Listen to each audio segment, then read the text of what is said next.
Good morning and welcome to Nigeria Now, showing on your digital first Pan-African news network, TOS Television. My name is Merciful Ajinamo. This morning on the newspapers, of course, we have big stories ranging from the election, APC convention, and Tinubu emerging as the flag bearer for the party. On Daily Trust newspaper, we have Tinubu Atiku set for epic battle.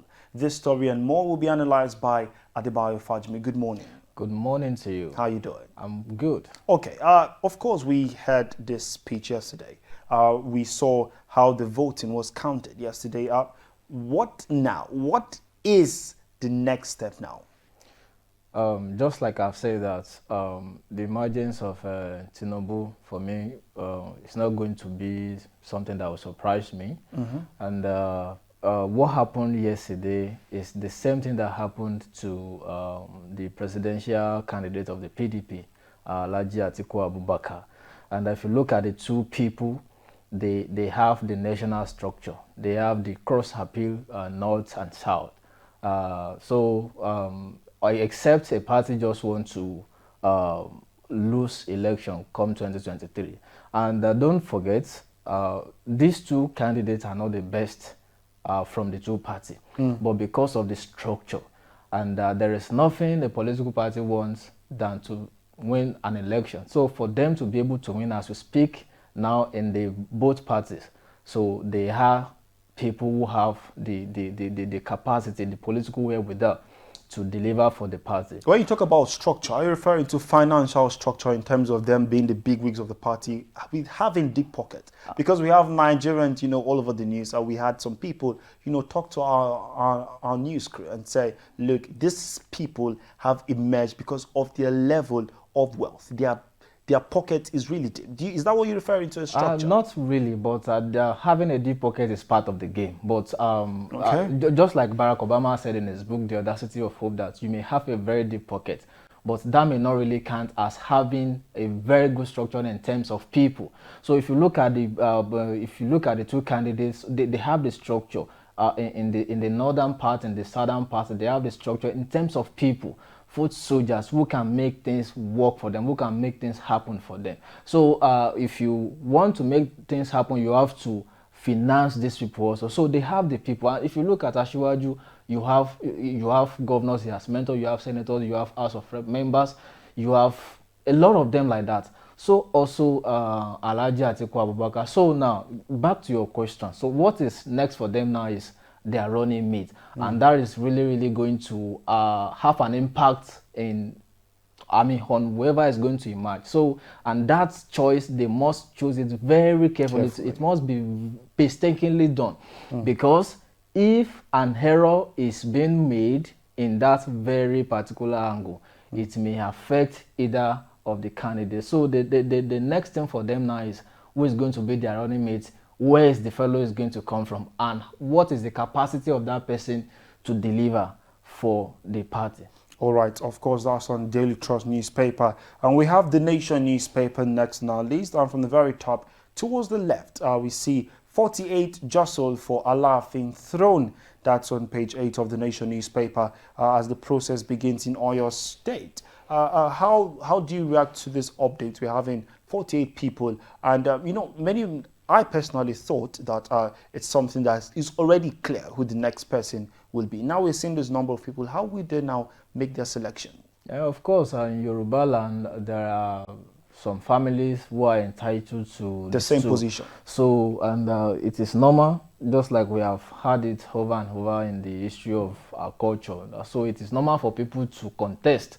So what I think is important in this game is those who are saddled with the responsibility, especially the Oyomesi, who are empowered by the culture, by Yoruba tradition in Oyo State, in the Oyo Empire, to make check and balances on Alaafin, and they also have a very important role to play in who becomes the Alaafin of Oyo. So I think what really matters is their ingenuity, their loyalty, and their sincerity to Yoruba culture and tradition to ensure that whoever is going to emerge out of these people is somebody who is really capable to be on the stool.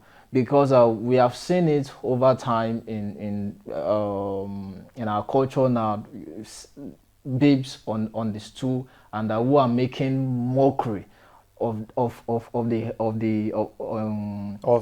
authority. Of the authority. So it shouldn't be like that. If you look at the immediate past of your the immediate past and Alafin, is a custodian of law, is a custodian of culture and tradition, is somebody who is well respected, and you can give it to him. So now whoever is going to come on this, who is going to succeed him, it should be somebody who will be able to do more better than that Baba has done, not somebody who is going to diminish or is going to derobe the integrity that is known with us too. All right, starts on the Nation newspaper. And besides that, we see 40 killed, 61 injured in war terror attack as governor clarifies figures. Of course, it keeps updating. Besides that, on page 2, UBA redeems $500 million Eurobond note. The big story is Tinubu, let's work together to stop PDP from taking power. On the Punch, Tinubu to meet APC governors as race for running mate begins. And from the graphics there, we see the data, of course, of the votes that were counted yesterday, talking about the aspirant in the All Progressives Congress. On this day, the big story, Tinubu's search for running mate begins. Who are the likely contenders? We have a couple of pictures there.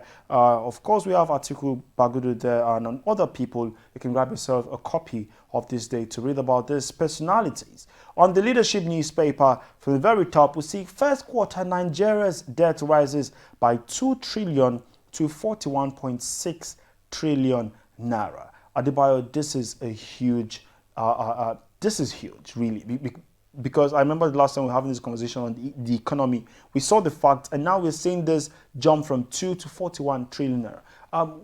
Where do you think we're not getting it right as a country? We are not getting it right from the place of leadership, and you can see the insincerity of our leaders. Is very obvious in that particular angle. So our economy is not working. If you are not making money and your debts keep rising day by day, you already know what's going to be the end result.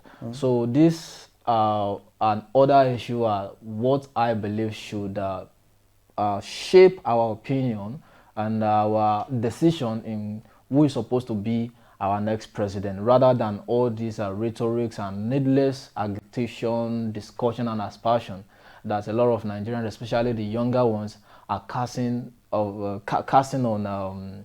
presidential aspirants and all other who are coming out to say they want to, saying that they want to become Nigerian leaders. So it is quite unfortunate, but I think the power really lies in the hand of people to determine who has the capacity, who has the intellect to drive our economy and to make sure that we have a very good society where everybody can do business, maximize profit, and have a sense of fulfillment. All right, that is on that leadership newspaper. On the Vanguard, the big story is APC, the game played by governors, NWC, that gave Tinubu victory.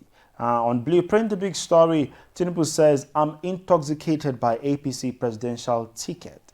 We have a couple of others there. I never expected victory. Exercise compromised. Bello alleges Lord's co-contestant blames PDP for poverty, insecurity. Lawan Atiku Omagege Gbajabiamila Oyetola hailed victory. And Ohanes Islam's Asiwaju thumbs up Southeast aspirant. That is on page 5 of the Blueprint newspaper. You can always stay updated on our website, www.tostvnetwork.com. And our social media handle is at TOSTV Network across all social media platforms, that is Instagram, Facebook, Twitter, and of course on YouTube as well. Many thanks, Adebayo, for joining us today. You're welcome. And viewers, don't forget, we're coming away again tomorrow being Friday. And after that, on Monday, we're always here to dish out information as it relates to Nigeria, Africa, and the world at large. My name is Merciful Ajinmo. Please stay safe and be vigilant.